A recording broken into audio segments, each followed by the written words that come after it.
ఈరోజు ఈ యొక్క ప్రాంతం అభివృద్ధి చెందాలంటే, మున్సిపాలిటీ అభివృద్ధి చెందాలంటే ప్రభుత్వ నిధులు సహకారం ఇవన్నీ అవసరమని చెప్పి భావించి, సరే రాష్ట్రంలో అనేక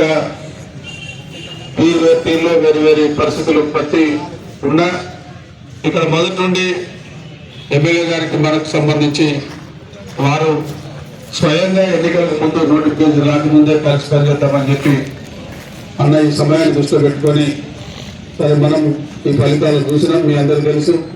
ఈ ఫలితాల్లో కొంత ఇబ్బందికరమైన వాతావరణం వచ్చినా ఏదేమైనా మీ ఇబ్బందులను ఎదుర్కొని మనం ముందుకు పోవాలి.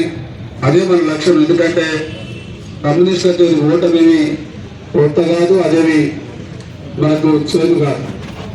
కాబట్టి వీటన్నిటిని రుచి తీసుకొని భవిష్యత్తులో మనం ఎట్లా ముందుకు పోవాలనేది మన ప్రధానమైన మన ముందున్న కర్తవ్యం.